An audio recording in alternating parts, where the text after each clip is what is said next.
पाकिस्तान की सियासी और अवामी जिंदगी में ख्वातीन का किरदार हमेशा से अहम रहा है, लेकिन क्या हमारा मीडिया इस तस्वीर को दुरुस्त तरीके से पेश कर रहा है? अक्सर खबरों और तबसरों में ख्वातीन को रिवायती सांचों और मखसूस जेंडर स्टीरियोटाइप्स में कैद कर दिया जाता है। एक बंदे ने मुझे कमेंट में लिख दिया कि आप तो फलां जगह पे स्पेशल असाइनमेंट कर। मैंने कहा आप स्पेशल असाइनमेंट की बात करें, मैंने तो रिपोर्टिंग की नहीं, मैं तो रिपोर्टिंग में अब आई हूँ, मैं तो वही मैगजीन में हूँ। ठीक है, मुझे मैगजीन पसंद था, फीचर राइटिंग के लिए मैगजीन निकलती थी, तो मैंने मैगजीन में ही काम किया, ये किया। और आप जो ये कह रहे हैं मैं तो रिपोर्टिंग में नहीं रही, तो आप मुझे स्पेशल असाइनमेंट की बात कर रहे हैं कि मैं वो स्पेशल असाइनमेंट करती थी। आप वो स्पेशल मैं तो सोच भी नहीं सकती कि ये उसके लिए एक महसूस किस्म की, तो इतना ज़्यादा हम गिर चुके हैं ना। अब वक्त है इस बयानिए को बदलने का। आज हम बात कर रहे हैं एक खास तरबियती वर्कशॉप की, जिसका उन्वान है rewriting the story, media, gender and politics in Pakistan. सहाफ़ियों के लिए मुनक़दा इस एक रोज़ा ट्रेनिंग का मकसद मीडिया में सिन्फ़ी इम्तियाज़ का खात्मा और ख़वातीन सियासतदानों की मुतवाज़िन कवरेज को यकीनी बनाना है। ये महज एक वर्कशॉप नहीं, बल्कि एक ऐसी तहरीक है जो खबर के पीछे छुपी सोच को तब्दील करने की कोशिश कर रही है। कुछ लोगों की पिक्स ऐसी थी कि जो हम लोगों को ना बड़ा सोच समझ के, स्पेशली अखबार के हवाले से या मेन स्ट्रीम मीडिया पे, उन पिक्स को हमें बड़ा थोड़ा चीज़ों को हाईलाइट करना होता है, थोड़ा उनको हमें ब्लर करके दिखाना होता है, क्योंकि सिचुएशन ऐसी होती है ना।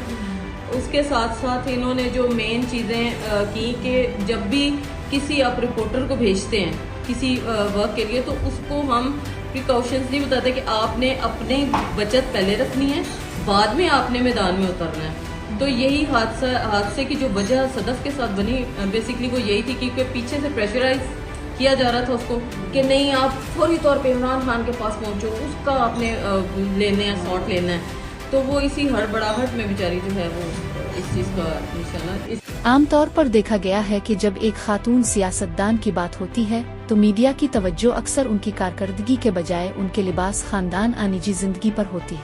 ये ट्रेनिंग सहाफ़ियों को सिखाती है कि किस तरह सिन्फी तासुब से पाक रिपोर्टिंग की जाए, अवामी जिंदगी में ख्वातीन के चैलेंजेस को समझा जाए और किस तरह ऐसे जुमलों और अल्फाज से गुरेज किया जाए जो सिन्फी तफरीक को हुआ देते हैं। जब मीडिया अपनी कहानी बदलता है तो मुआशरा अपनी सोच बदलता है।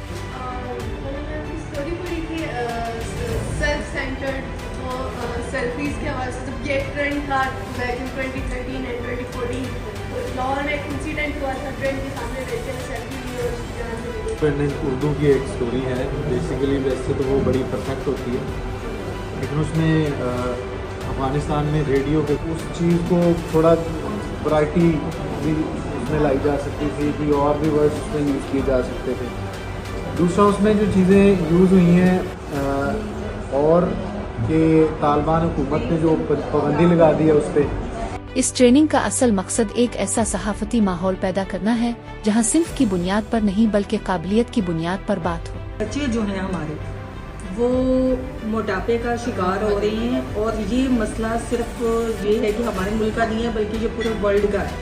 और ये मुझे बड़ी अच्छी लगी है कि वाकई ये एक रियलिटी है। इसके अलावा भी हमारे जो इलाके हैं जैसे चित्राल है, काफ़ी वैरायटी को बहुत की बात है, इसके रिलेशन बहुत ज़्यादा। पाकिस्तान की तरक्की तभी मुमकिन है जब हमारी ख्वातीन को सियासी और अवामी मैदान में वो मकाम मिले जिसकी वो हकदार हैं। कहानी की नई तस्वीर, मीडिया, सिन्फ और सियासत। आइए मिलकर एक ऐसा पाकिस्तान बनाएं जहां हर आवाज़ को बराबरी और एहतराम के साथ सुना जाए।